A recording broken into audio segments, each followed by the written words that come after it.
আমাদের ভূখণ্ডকে রক্ষা করেছিল যারা, সেই ভূখণ্ড আজকে সেন্ট মার্টিন স্বাধীন বাংলাদেশের এই দ্বীপরাষ্ট্র দ্বীপ প্রদেশটা আজকে দখল হতে চলেছে মিয়ানমারদের কাছে। বলেন ঠিক বলছি না? ঠিক বলছি।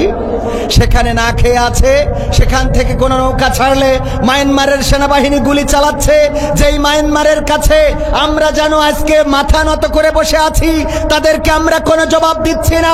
ভারতের বর্ডারে আমাদেরকে গুলি করে হত্যা করা হয়, আমাদের মুসলমান ভাইদেরকে মারা হয়, পতাকা বৈঠক করে আমরা লাশগুলো নিয়ে আসি, কিন্তু উপযুক্ত জবাব দেওয়ার সক্ষমতা রাখি না। স্বাধীন বাংলাদেশ আমাদের স্বাধীনতা কোথায় গিয়ে ঠেকেছে? ঠিক না ঠিক? সেন্ট মার্টিন আজকে যেটা হতে চলেছে, আমাদের রক্ত দিয়ে কেনা এই ভূখণ্ড, আমাদের সেন্ট মার্টিন দখল হয়ে যাবে, মায়ানমারেরা গুলি করবে, এটা মেনে নেওয়া যায়?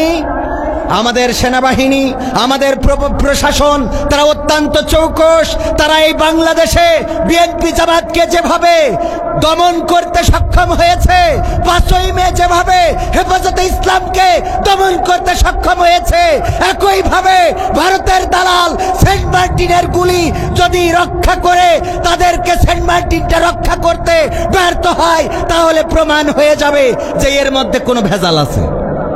কথা কয় না? ঠিক না ঠিক? জামাত বিএনপি দমন করতে পারলাম, 5ই মে হেফাজতে ইসলাম দমন করতে পারলাম, আর মিয়ানমারের কড়া ওই যে সন্ত্রাসী বলতে হবে, তারা গুলি ছোড়ে, এইগুলোর উপযুক্ত জবাব দিতে পারি না, তাইলে আমাদের মধ্যে ভেজাল আছে না নাই? কথা কয় না? ভেজাল আছে না নাই? এই কথাগুলো বলার অবকাশ এখন তেমন একটা নাই।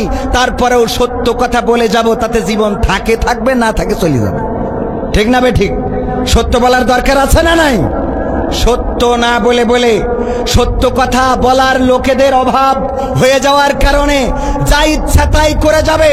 একজন বলল যে বিদ্যুতের কি মিটার উঠেছে, প্রিপেইড মিটার, সেই মিটারে কারেন্ট না লাগাইলেও বিল ওঠে। সুবহানাল্লাহ। ও সুবহানাল্লাহ হবে না, কি হবে? নাউজুবিল্লাহ। তারের সংযোগ না দিলেও মিটার চলতেছে, আপনি মাইন্ড করলেও কিছু করার নেই। সত্যি কথা, এখন কব ছাড়া কি করবো? সত্য বলছি না মিথ্যা বলছি?